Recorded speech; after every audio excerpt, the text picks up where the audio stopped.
So we are trained to ask for permission. And this training begins at a very young age. When you're in first grade and you need to go to the bathroom, what do? You raise your hand. You ask the teacher for permission to go to the bathroom. And if you sit still and you say may instead of can and you do all these things correctly, the teacher grants you what you want, permission to go to the bathroom. I call this the permission equation. You ask for what you want, you ask for it correctly, and then you're granted what you want. And this stands true throughout our entire life. When we are in high school and we're ready to go off to college, what do? We apply for college. We know that we better have good grades, we better have been involved in school, that we know how to navigate the application process. We know how to find those scholarships and apply for those student loans. And we get all our materials to ready, and then we send them off to the invisible gatekeepers, and they say, oh, yes, they did this right, and they did that right, and oh, they did all of this correctly. Let's give them what they want. Let's grant them permission to go off to college. But what happens when we do all those things correctly, and we've been trained to ask for permission, and then it doesn't work out, right? We don't always get what we want. We see this on a day-to-day basis. Sometimes we get it, sometimes we don't. We're used to this. But what happens when we ask for what we want, we ask for it correctly, and then we don't get it on a really large scale, on a scale so large that it has an impact on our life? For me, this happened in 2009 when I graduated college. I realized that no matter how hard I had worked, how many internships I had, how well prepared I thought I was not going to get a job. So you see this graph, see that big drop? That's when I graduated. I graduated in May of 2009, and the economic recession hit in 2008.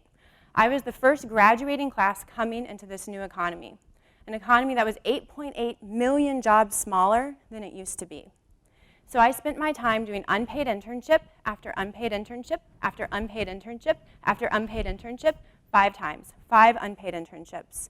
And I started to realize that I had had this dream, this creative career. I wanted to work in publishing, I wanted to work in advertising, I wanted to work in marketing, but none of those jobs were available, and I was applying for everything. I was applying 25 to 50 jobs per month, and I wasn't getting callbacks. I was doing, custom cover letters, I was doing follow-ups, I was doing all the things that they tell you to do, and I still wasn't getting interviews. And so I realized that I was becoming a product of the economy. I was becoming a product of the unpaid internship, and that I had, even though I was doing all of these things correctly, that I wasn't entitled to anything, and I definitely wasn't entitled to a job.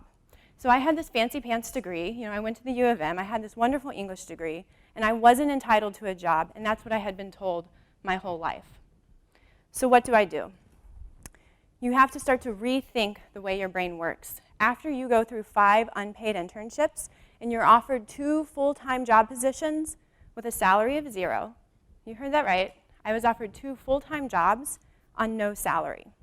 Your brain starts to rewire itself, and you start to go a little crazy on the inside, but you start to realize that you had been told when you graduated that you were entitled, that your time was entitled to money. But after 5 unpaid internships, you need to change that equation, because obviously you're telling yourself that your time isn't worth money, your skills aren't worth money. So what is it worth? If your time and other people aren't willing to pay your time and money, you need to reevaluate your time and start to equal your time to be creation. So I said, if somebody's not going to pay me for my time, I'm going to use my time to create experiences that are of value to me. And I did this along with a fellow of my few other English graduates. And we said to ourselves, we're tired and we're done asking other people for permission to go out and get the experiences that we want and the experiences that we need to have this career. And we're going to do that on our own. And that's how we created Paper Darts. Paper Darts is a literary arts magazine, and we set out to create a publication for the Twin Cities, something that would publish works of fiction, art, music, nonfiction, poetry, interviews, everything. And we wanted to do this in the setting outside of the academics, outside of the university, and we wanted to showcase emerging writers' voices.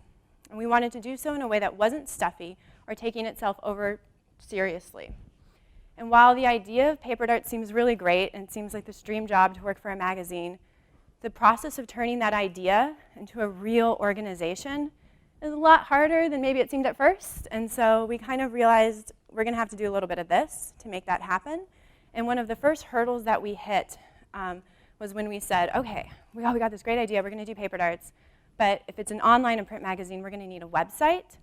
And how in the hell are we going to make a website as English majors with zero technology background and a budget of $0 to make that happen?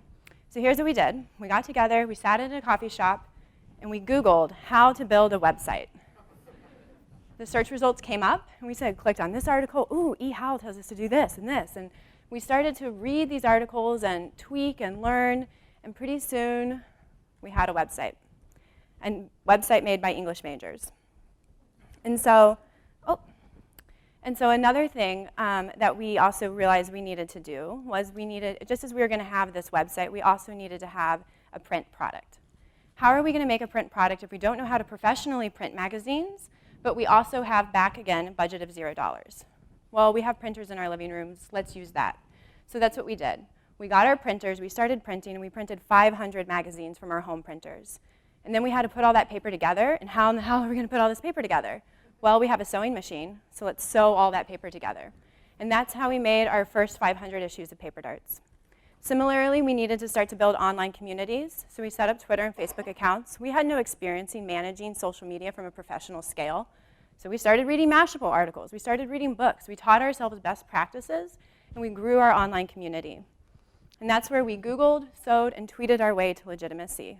And pretty soon, we started to realize that Paper Darts is becoming a legitimate thing. Paper Darts is starting to become a force in the community, and it's starting to have success. And just as long, and it was amazing because as Paper Darts became more successful, so did we as individuals. It's like we were these little creatures on Paper Darts' back, and as it was growing and growing, so were we. And we started to think, hey, all that faking it is kind of working out for us, and I think we might be kind of making it. If I fast forward to today, you know that website that we Googled from a coffee shop? Well, in 2011, it won Best and Smartest Website in the Twin Cities by MPLS St. Paul magazine. We've published over 400 artists and writers, 2 of which have gone on to win $25,000 McKnight Artist Fellowships.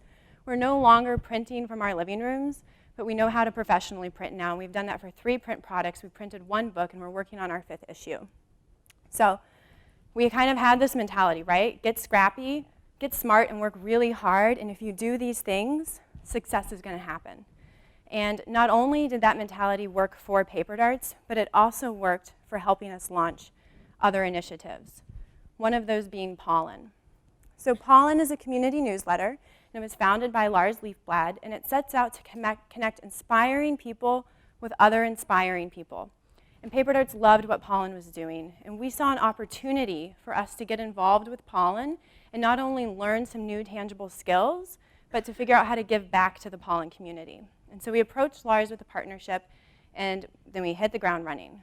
We built a website from scratch for Pollen. We launched a full new brand identity for Pollen, and we met amazing people along the way. We've been working with Pollen now for over a year, and we've published over 26 issues of Pollen. We're doing custom illustrated and written features on amazing individuals every month Pollen publishes. And just like with Pollen, another opportunity that has come from this scrappy mindset from Paper Darts is my current position. So I'm at Fast Horse, which is an integrated marketing agency, and it's that dream job, that job I originally talked about wanting so bad when I was graduating in 2009. And the fascinating thing about Fast Horse is it made me realize when I was first talking with the leadership about possibly working there, they were asking me questions not about school or other skills. They were asking me about Paper Darts and Pollen. They wanted to know how we'd created those organizations. What skills had we learned? Why did we want to give up our nights and our weekends to do these activities? Those were the kinds of questions they had for me. And I started to realize that we have been using these created opportunities, Paper Darts and Pollen, as incubators.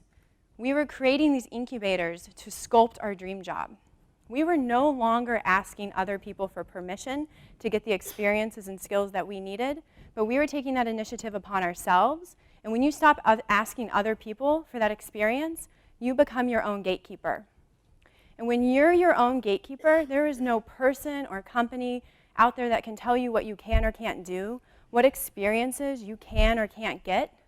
It's all up to you. As long as you are willing to get scrappy, get smart, and work hard, and take that initiative on yourself to create those experiences that you need, you will never not have your dream job. So I want you to ask yourself, How do you stop asking other people, other institutions, other companies, what experiences you need? Stop asking those people for your dream job. Start asking yourself, what experiences do I need to create? What skills do I need to develop? And how am I going to go out there and create those experiences? What's your paper darts? How are you going to do that? Are you going to go build a website? Are you going to learn a new technology? Are you going to launch your own business? Are you going to go build a robot? Go create something and don't ask for permission. Thank you.